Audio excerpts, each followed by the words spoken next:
abangcwele inkosi sibusise. Ngiyakhumbula ukukhuluma kobaba uyangifikela njengoba kuyisikhumbuzo senkosi enkulu ilanga lamalanga. Ulanga phuma isikothe abalothawu liyabahangula incenye yakithi ende phuza kwezindiziba zasephakameni ngabuyi nodaka imamba engenasibiba babakayise umhlakazi inkanyezi babakayise umnqami kadende bantwana basezulwini nginovala kodwa ngicela uNkulunkulu angiphe izwi lakhe ngizolikhuluma ngabangcwele. Ithi inkulumo ngobaba indoda endala eyumshumayeli ehluhluwe eyagcotshwa inkosi ilanga ukushumayeleni babe sebancane. Uthi inkosi ilanga yasigcoba saba yishumi yayisiyasaba yathi asambele indawo ngeendawo sishumayelele lizwi. Uthi ke senze njalo sahamba indawo ngeendawo. Ithi ke mayixoxa lensizwa ithi ngelinye ilanga emzini wasephakameni kwakukhona indoda yakwaSithole. Le ndoda yakwaSithole yayiqhamuka ezweni langaphandle yayiqhamuka eMozambique. Bathi ke le ndoda yayilandela njalo sukela kukhona ubaba mkhulu uBombela yayifika lapha ifike ikuthola uMnazaretha ngokusebenza. Bathi ke yayibisilandela noma sekukhona inkosi ilanga. Kodwa le ndoda yayithwala umzima kakhulu ngoba kwakuba nzima mayingena ingena la kwiborder yase-South Africa emngceleni. Uqala ke bayazi abaningi kwakungelula kangaka ukungena umthetho uhulumeni wakuqala wawunzima kakhulu. Bathi ke le ndoda yangena ngelinye ilanga base babashaya kakhulu bayishaya kakhulu. Bathi ayilisi inzipho kanjena igoqa isandla engathi icosha uvuthuluka. Base bayishaya kakhulu amasosha ayishaya kwahlephuka neinzipho zeinzwane. Yaqhubeka le ndoda bathi ke namhlanje ngeke uzungene sikunikeza isifundo sokuthi uzawugcina ungena la eSouth Africa uthi uyodumisa uNkulunkulu akekho yini ezweni lakini. Le ndoda yezwa ubuhlungu kakhulu kodwa ayajikanga. Yaqhubeka njalo izandla zayo inzipho zivuza igazi. Yahamba iphikelele emzini wasehlweni. Yayisifica inkosi enkulu yasephakameni ulangaphuma Sikothe. Wabe sethu sifula ngaphuma Sikothe kukhona uSithole. Kuqala ke bayazi abantu abaningi bake sike sizwe kuthiwa kuqala amaNazaretha wawuthi uma ufikile usemhlanganweni njengoba nje sizokwehla siyebuhleni. Nanithi manifika bese nifike niyobingelela enkosini. Amen. Cishe ke abantu babe ngabaningi kangaka ngoba sesibangaka. Amen. Yabe sihamba le ndoda isiyobingelela enkosini. Yayisithi inkosi uSithole ngiyamfuna keze lapha. Wayisiza le ndoda yasikaSithole yayisilixoxa udaba layo uNkulunkulu ukuthi inkosi saba kabuhlungu sihleze vele sihlukumezeka sishawa kodwa okwanamhlanje kwedlulele kakhulu. Basishaye kakhulu amasosha ashaye kakhulu. Wayehamba nendodakazi yakhe ngaleso sikhathi. Wathi bathi amasosha ayafunga kuba ngeke siphinde sibuye sifuna ukuzongena la eSouth Africa sithi sizodumisa uNkulunkulu singaqashwanga ndawo singazele ngokusebenza. Yabe siyambusisa inkosi ilanga. Lathi ilanga cha kulungile Sithole ngiyakuzwa ukukhuluma kwakho nami ngiphatha kabi kodwa ke ngiyambusisa manje inkosi ibusise ngeke baphinde labantu bakuhluphe. Wabe siyahamba uSithole kuyele emuva mase phuma ngaphandle yonke into yabayinhle bangamhlupha. Wathi buya ngelinye ilanga ngena asemisa futhi lamasosha ambuza kanti wena Sithole kawuzwa yini. Sikhuza njalo. Yathi le ndoda ngizodumisa uShembe usho uSithole usephakameni. Bathi ubalo uthi inkosi ilanga ngizodumisa uShembe semzini wasephakameni ngizakumthola khona. Bathi ke awu manje ke lona umlengisile ngabe uye inalo nomkhonzakho. uSithole wayigaxe ifodo likababa mkhulu lapho khona kunezinkanye ezikhona.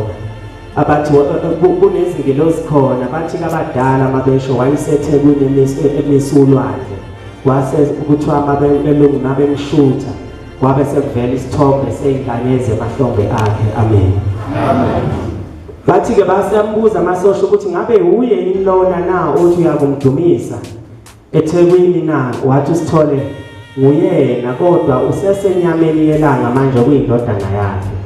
Bathi kanti ngempela ukhonza umuntu ngempela. Basho kuSithole bathi ngempela ukhonza umuntu. uNkulunkulu sekuyindodana, uNkulunkulu ofana nawe. Ngangingazi-ke nami amasosha ukuthi ayilindeleni. Uthi uSithole cha, akusiyena umuntu lona.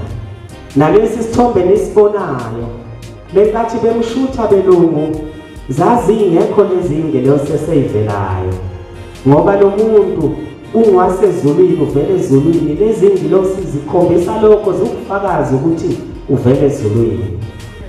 Athi ngamasosha, hawe Sithole uyaphila kahle ekhaya? Uthi uSithole cha, ngiyaphila nje ngiphelele. Bathi usebambuza-ke usebenza ngani nawe naSithole? Uthi cha, mina ezweni lakithi eMozambique la ngiphuma khona ngidayisa izinkukhu. Uthi-ke masebuza amasosha, usho ukuthi Sithole uma wena singakushutha ingavela na into osebenza ngayo, ngoba phela uthe lo muntu osefondweni uma singamshutha, ngoba bemshutha belungu wavela ingilosi lesasebenza ngazo. Uma wena singakushutha bangavela na abantu osebenza nabo na lezi zinto osebenza ngazo? Wathi uSithole uma uNkulunkulu wami ethanda engavela, konke kungavela ngezwi lakhe kungenzeka. Wayesemelela lapho uSithole ayisemshutha amasosha ngale mshini ekhipha isithombe manje. Athi mayimshutha uSithole wayeselinda lo mzuzwana ukuthi isithombe sizophuma, kwase kuzindodakazi yakhe base boyishutha nayo, balinda lo mzuzwana. Wabona kuhamba isikhashana belungu behlangane bodwa bekhuluma engaqondisisi ukuthi kwenzakalani. Bathi mase bemkhombisa uSithole isithombe, bathi cha, ngena Sithole ngaphakathi, ngoba esithombeni kwase kuvele uSithole egqoke uMnazaretha, bamshuthe ngawugqokile eme eceleni kwakhe nezinkukhu lezathi usebenza ngazo ngamandla elanga. Kwathi indodakazi yakhe bathi uma beyishutha kwavela uBhombela enjengoba enjalo, kodwa ikhanda layo kwaba ile nkosazana kaSithole. Bathembulela lesa sithombe kade silenga kuSithole, kodwa ikhanda laso kwase kuba ile nkosazana kaSithole. Bathi kusukela namhlanje Sithole angeke size siphinde sikuhlukumeze, ngoba iyasehlula le ndaba yakho. Lo muntu omkhonzayo noma singavumi ukuthi uNkulunkulu, kodwa akafani nathi, hamba uyomkhonza. Kanjalo koSithole ngenkosi ilanga wagcina lapho kushawa. Wathi mayifike ephakameni yabe simamathela yodwa inkosi ilanga, yathi bengishilo Sithole ukuthi ngikunikeze isibusiso, ngeke uphinde ungene kanzima uzongidumisa mina. Amen. Bantwana bafika sezulwini, sisendabeni enkulu, sisendabeni edinga ukuthi siyesabe, sisendabeni esidinga ukuba siyehloniphe, ngoba ayilingani nathi, futhi ayilingani nobaba bethu nanokhokho bethu, ayilingani nabo, nabantu nje sibaziyo ayilingani nabo, ilingana noNkulunkulu uqobo. Ngiyakhumbula ngelinye ilanga ngizwa kwakukhuluma indoda endala ithi yakakhuluma inkosi ilanga lamalanga likhulume likhali inyembezi, likhulume ngoyise okuBhombela isitimela samaMpondo. Uthi-ke wayethi uma ikhuluma inkosi ilanga bese likhali inyembezi lithi ubaba bokungasiyena umuntu, ubaba bengafani nathi. Uthi ngazizwa ngishawa uvalo, kusho inkosi ilanga. Lithi ngigcina ukumbona ubaba wami ephila, ngazizwa ngishawa uvalo, ngoba ngangihamba ngivalelisa ilanga seliyoshona, ngiphume emzini wasephakameni ngiphikelele la ngangiphikelele khona. Uthi ubaba wangiphathela izikhwama wangiphelezela, kungokokuqala ngiphelezela. Uthi ubaba wahamba nami ilanga selishona. Uthi inhliziyo yami yaba buhlungu ngoba ngase ngimuza ubaba, ngase ngimbonile ukuthi ubaba ubuthakathaka. Uthi kodwa ubaba wami wathi cha, namhlanje ndodana ngizakuphelezela, namhlanje ndodana ngizohamba nawe ibanga elide. Uthi ngathi kulungile baba, kanzokuhle ebizulise. Wathi kulungile, ngiyacela ukuba-ke ngiyiphathele izikhwama. Wathi cha mntanami, ngizakuphathela namhlanje. uthi wahamba naye uBhombela ePhelezela, wahamba naye uBhombela ePhelezela ibanga elide kwaze kwathi kuyakwalala. Wayesethi cha mntanami ngiyabonga usiyohamba kahle, sengiyajika ngiyela emzini omkhulu wasePhakameni. Uthi inkosi ilanga ngathula ngidabukile ngibona ubaba uthi wayesephakamisa isandla, wayesevalelisa, uthi ngaqalaza ngambheka emuva, uthi ngambona esekhona lapho, uthi waphakamisa isandla ubaba wavalelisa, uthi ngaqhubeka ngahamba, uthi ngathi ngiyambheka emuva sokuqala ukuhalala, uthi waze wakhipha iduku elimhlophe ubaba waqhubeka wavalelisa, uthi ngambuka njalo, uthi ngambona segibele etsheni ngoba kwase ngikude kakhulu, uthi wavalelisa njalo waze waphela emehlweni ami. Ithi inkosi ilanga ngezwe ubuhlungu kakhulu ngale ndaba eyayethwa ubaba. Uthi bathi khamba insukwana ngezwe kuthiwa ubaba sekhothele. Ithi inkosi ilanga ngabona emveni kwesikhathi ukuthi hawu uma sengihleli kulesi sihlalo ngoba ngangithi ngapende yakithi, uthi ithi inkosi ilanga ngabona ukuthi hawu ubaba hayi ngoba bengivalelisa kodwa bengikhombisa ukuthi uyahamba ngoba ushembe akamphelezeli umuntu. Angazi noma ngayiphinda leyo ndawo. Ngoba ushembe akamphelezeli umuntu. Ngenkathi nomzana ungivakashela bengikuphi nawe ngakuphelezela. Uthi inkosi ilanga wenze njalo ubaba kimi ngoba ubaba wayesehamba kwase kuwuphawu lokuthi ayisekuphinde ngimbone uyangivalelisa uyahamba ngoba ushemba akamphelezeli umuntu. Engathi maNazaretha nathi singayiphatha kahle uthi noma uNkulunkulu esikhombisa uthando singamfanisi nabazali bethu, singamfanisi nohulumeni ezingasukithi ukuthi uNkulunkulu, singadibwa isithunzi hleze sokufana nesethu kodwa sibone njalo ukuthi uNkulunkulu. Ithi inkosi ilanga ngiyadabuka-ke, ithi ngiyadabuka kini nilemizwe lapha nizodlulisa uThixo. Uthi ngike ngizibuze mangingedwa ukuthi lithandaza bani ngoba mina ngithandaza ubaba. Ithi inkosi ilanga yilowo nalowo muntu akathandaza uyise wakhe amzalayo ngoba kamazi uNkulunkulu uza kumthandaza kanjani. Uthi ngiyadabuka, uthi ngimcebise maNazaretha, uthi uma nifuna ukuphumelela akuthi noma lisemsebenzini yezandla zenu. Inkosikazi mayithatha igedi ishona ensimini, ithi inkosi ngiyabonga ukuvuka, isho isensimini ayivuka nathi. Ithi inkosi ngiyabonga ukuvuka ungipha amandla ukuthi ngibambe leli ikhuba okanye ngibambe leli geja ngilime, ngicela ume nami. Uma ngiliphakamisa ngihlakula ngicela ume nami, ikhulekele uyise khona azomkhulekela kuNkulunkulu ngoba wena ukude noThixo, wena ukude noNkulunkulu. Kodwa abantu abaseduze noThixo abazali babo. Ithi nendoda uma ikhipha inkomo zayo ayithi mayisesibayeni eminyango wesibayo, uma isusa ugogo lokugcina lokuba inkomo yayivulela ziyaphuma esibayeni, ithi inkosi nansi imfuyo yami ongiphe yona okanye izimvu okanye inkomo sengiyikhipha manje seziye emadlelweni, ngiyacela wena Nkosi ekuyiluseni kwazo wena mawube khona kanye nami. Ithi-ke inkosi ilanga yenze njalo aniyakweswela. Ithi inkosi ilanga yenze njalo aniyokuthwala ubunzima. Uthi ngaso sonke isikhathi uNkulunkulu uzohleze nami. Ngiyakhumbula ngizwa ngiyibuze nje ngelinye ilanga ngingedwa. Ngisibuza ukuthi kahle mase ngibheka mina ngazi mhlawumbe kuwe lokho kungafika kanjani, kodwa mangibheka mina ngithi bengingangena yini na umzimba wasekuhleni ukube bekuyilesa sikhathi esiphambili. Ngiyakhumbula abadala bexoxa bathi kwakukhona amakhosazana ebusiswe inkosi ilanga.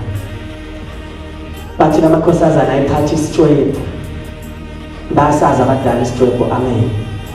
Lento ebikadiluka ngesikhumba angayona imvubu. Bathi khona amakhosazana ebusiswe inkosi ilanga akade phethe isitshwebo. bathi yayihamba lamakhosazana ephithizela nje egcekeni ngoba hleze ngibona uDube nabantu bonke bahamba bayaluza egcekeni. Bathi lamakhosazana ayifike nje athi awuzelana, awuza lapha nkosana, okanye uza lapha mama, okanye uza lapha nkohlaksuthi noma inkosazana. Bathi ayifike ithithane isandla bese ikubamba kanjena, ikubheke esandleni, ikubheke esandleni, ikubheke esandleni, ibisikubuza ukuthi wawukwenzelani, okanye wawuyidlelani mali yesonto, okanye wena uthakathelayo, uyidliselele indoda mhlawumbe, noma umondlingane unkosikazi, ukwenzelani lokhu. Bathi wawuthi ungakaphenduli isifaka isitshwebhu noma kuphi, okanye emehlweni, okanye emzimbeni, okanye kuphi. Bathi wawukhala uhayize, uhambe uye edokoteleni uthathe zonke izinto zakho uhambe nomphela. Ngike ngiyibuzeke ukuthi ngabe mina ekufeni ngabe ngisasekhona yini ngezinto engizaziyo mina ukuthi hleze ngizenzile uNkulunkulu akasithandi. Ngike ngiyibuze, mhlawumbe nawe ungayibuza ukuba hleze kube yileso sikhathi ngabe kuphi. Ngiyakhumbula bekhuluma ngelinye ilanga bathi kwakukhona okunye kwakukhona emasangweni aseButhakameni, noma ngiyakhuluma ngigcwele ngakho kakhulu. Bathi kwesinye isikhathi wakuthuma kusondela kwebeka ikhala bese uthiwa usahlambulukile buyele emuva ngesikhathi senkosi lana.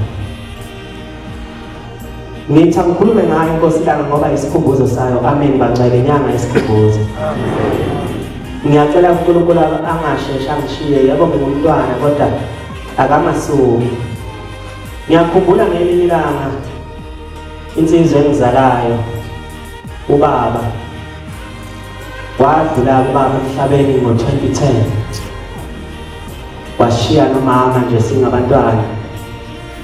Kwathi emveni kokudlula kwakhe ubaba kwahamba iy'nsizwa zakithi ezimbili, nobaba bekade ehambe elandela ugogo. Mhlawumbe nje eminyakeni emithathu ekhaya kwangcwatshwa abantu abanye.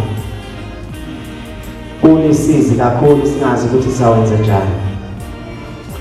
Kodwa ngiyakhumbula ubaba ebuya, sisalomfihle ebuya kimi.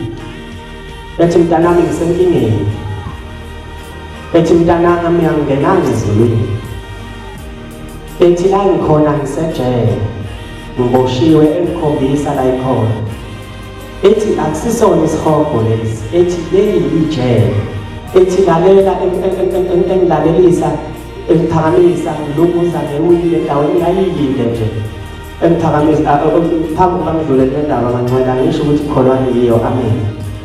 Mhlawumbe sizothola isifundo. Kuye kwenzeka esikhathini samanje abantu abaningi sebakholwa ngamaphupho, abantu abaningi sebakholwa ngabantu abathi bafa bavuka. Uyedwa uMnazaretha umuntu obuye ezulwini uShembe kuphela. Amen. Futhi nomthetho washiye umisile. Ngiyakhumbula uBhongela ekhuluma ethi bantwanami isambane sesiwumbile, umgodi siwushiye edwaleni. Uthi sebangeza nawo wonke amathuluzi omhlaba, ngizoke ngibone ukuthi ubani uyowumbadlule la. Lokhu engikwenzile mina kuphelele kusho uBhongela. Amen. Uthi-ke ubaba angidlulanga mntanami, angikhonanga ukudlula la ijele ngene ezulwini. Uthi nali izulu abantu bahlabelela kahle, abenze kahle. Uthi mina ngibanjwe into eyodwa nje. Usiyangilandisa-ke, kwakukhona insizwa yangakithi umakhelwane kayiNazaretha nje ezweni lakithi, yayifundisa umgidi kunyawanxele. Awuxolisa ukuyibiza abanangiyibizi, kodwa yayifundisa umgidi. Le nsizwa-ke yayifuna ukwenza umsebenzi wabazali bayo, ingenawo amandla kahle. Yayisithi isiza kubaba ithi Ntembe, cela ungisiza makhelwane wami unginikeza amandla ukuthi ngikhona ukwenza umsebenzi wabazali bami. Amandla yamishodela. Mina ngizokunikeza indawo, ngizokunikeza leya ndawo besiyayikhomba-ke le nsizwa. Ubaba bese ejabulane naye evuma bese yinikeza amandla besiyawenza umsebenzi. Kanti lokhu kwenzeke ngokuphuthuma, bangakaye enkosini noma enduneni ukuthi indawo ihambe iyobikwa ngoba kuthiwa umuntu uyabekwa. Amen. Bayazi abavela emakhaya. Kwenzeke lokhu ngokuphuthuma. Kuthena-ke le nsizwa besiyenzile umsebenzi, besibone ngazuthi la mandla bemancane ukulingana le ndawo.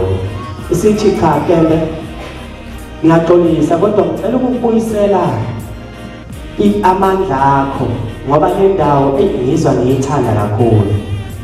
Bisithi insizwa engizalayo cha khona besivumelane ngakho. Angifuni lutho kwakho ngaphandle lokho kade sivumelane khona. Bese ke bagcine bafika lapho ukuphikisana khona kuze kube kukhulu.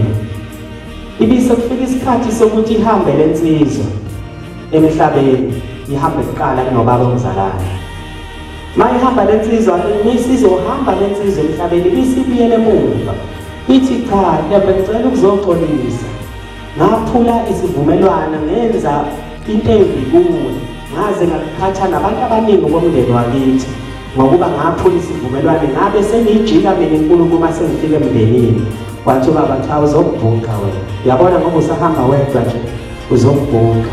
Okufanele ufike uhamba nomndeni wakini. Bese ngiyayizwa indaba yakho. Bisiyadlula le ndoda emhlabeni. Kuphela iminyaka eminingi. Bese yadlula nobaba emhlabeni ngo-2010. Uthi kubaba kungenanga mntanami ezulwini ngoba ngahamba mina emhlabeni nginenxa okanye nginegubu neNazaretha. Uthi eyansizwa leyani uthi uNkulunkulu uyivezile ukuthi yona yayonile ngokuba ijike inkulumo esayenza sivumelane sibabili iphinde yokukhuluma kabe ngeleli wayo. Kodwa mhlazane yona ifika kimi ithi cela nizoyithethelela asibuyisane. Ubona kuyo kwasuka kwasekuya ngakini. Ngalokho mntanami ngiboshiwe. Angikhona ukungena ezulwini ngoba ngizenga umphefumulo wami wahlukana nenyama. Nginenxa, nginenkinga nelinye iNazaretha. Uthi kanti bebe ngithenge ukuthi ngiyachaza.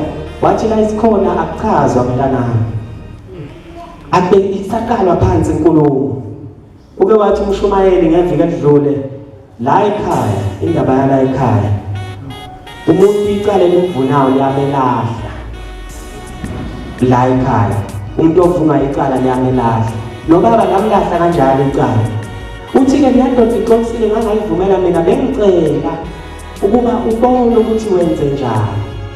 Ukuze ngikhululeke ngoba la ngihleli khona ngihleli kabuhlungu uthi njalo ngelanga sibathathu njalo ngelanga kungene aphule elilodwa elizohlukaniswa phakathi amaphisi amathathu lidlonga abantu abathathu ayikho into esiyesile. Uthi sivakashela nanoyedwa umuntu yabe siyafika le ndoda wabe siyafika ubaba sase sibheke ukuthi sokwenze njani sase sibheke ukuthi sokwenze njani. Sakhuluma noMshumayeli ekhaya osiphethe ithempeli lami ekhaya kusesiyanda. Amen. Intabeni zaseMthunzini abayazi indawo mawuthi uhamba mawujilela udabula emahlathini yenelisiwe ekhaya ngekungale. Amen. Phesheya ukugwaqo.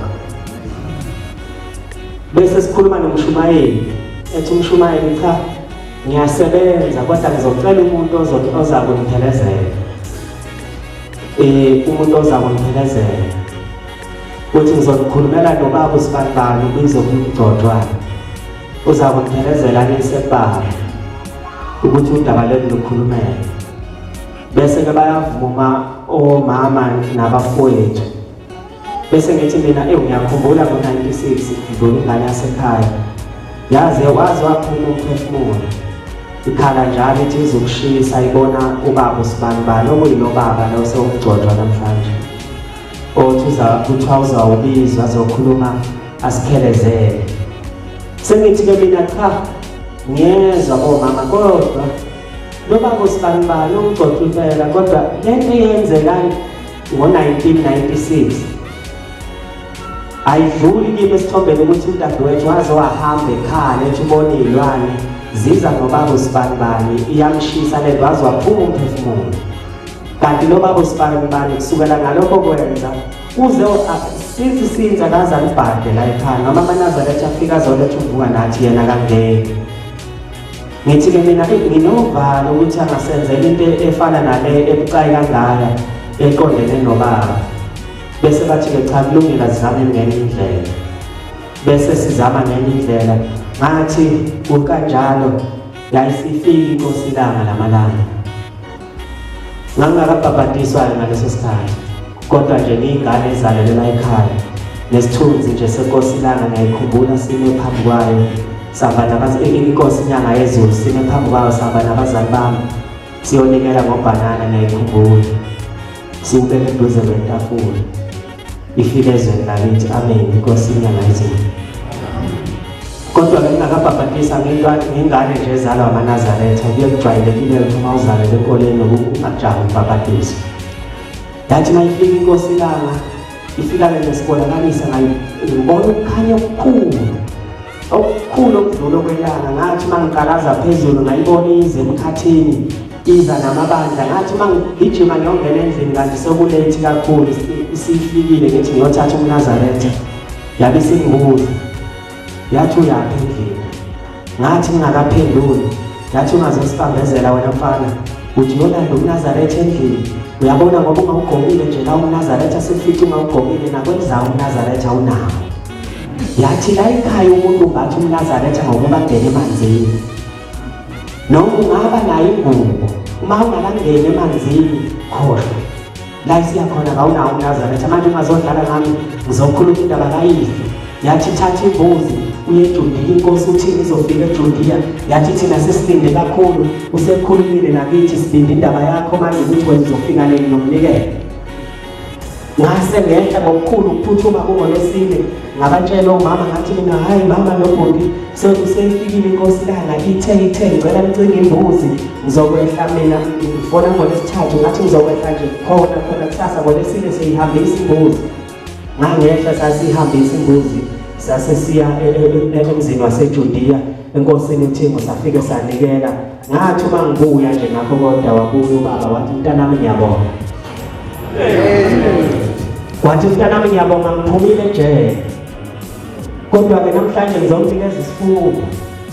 Wathi ungibambezele wena wathi ngabe mina ngaphuma ngase ngithuka kakhulu ngazizwa ngijabha ngoba ngithi phela baba ngimsizile naye uyancoma ukuthi uphumele ejele.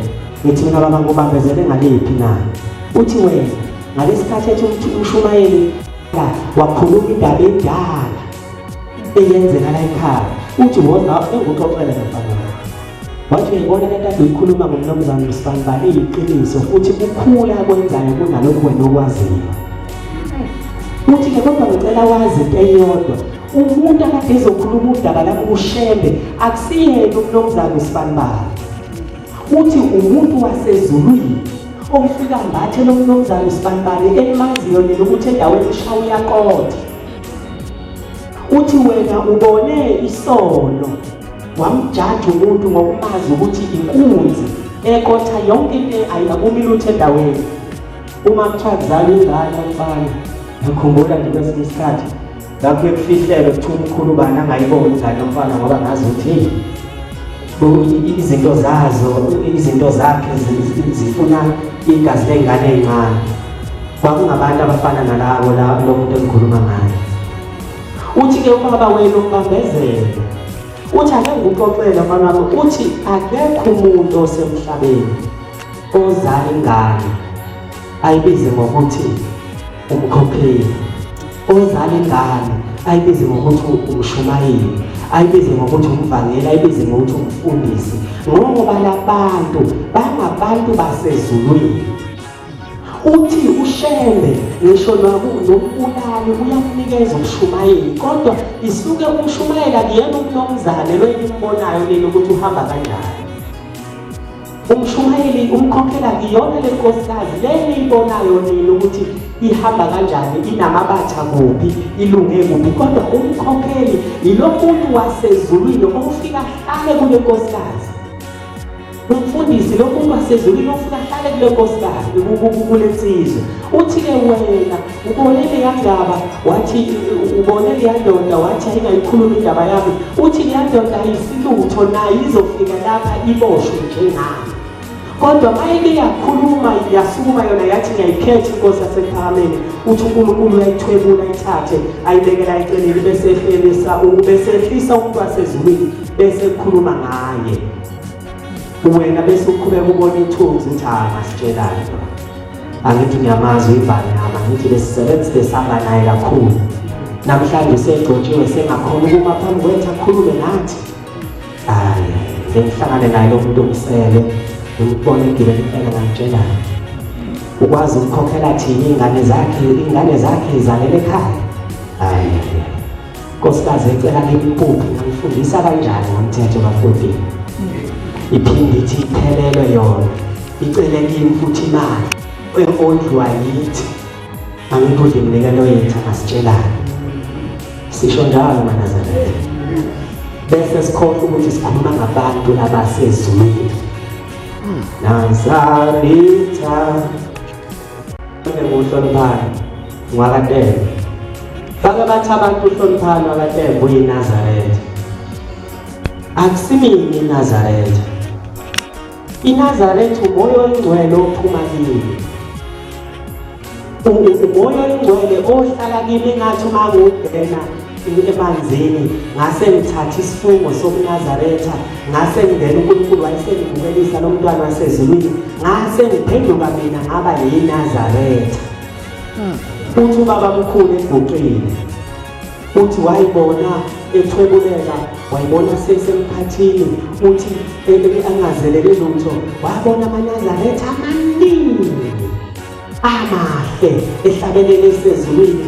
Uthi hayi thuma ehlabelela lamaNazaretha ehlabelela wezwa kumnandi wathi ebheka wezwa kuguquka into kuye esifubeni yayithi siphuma lento yathi mayiphuma yafika yaba umuntu omuhle okhazimulayo emahlombe ayo ngemuva abhala ukuthi shame.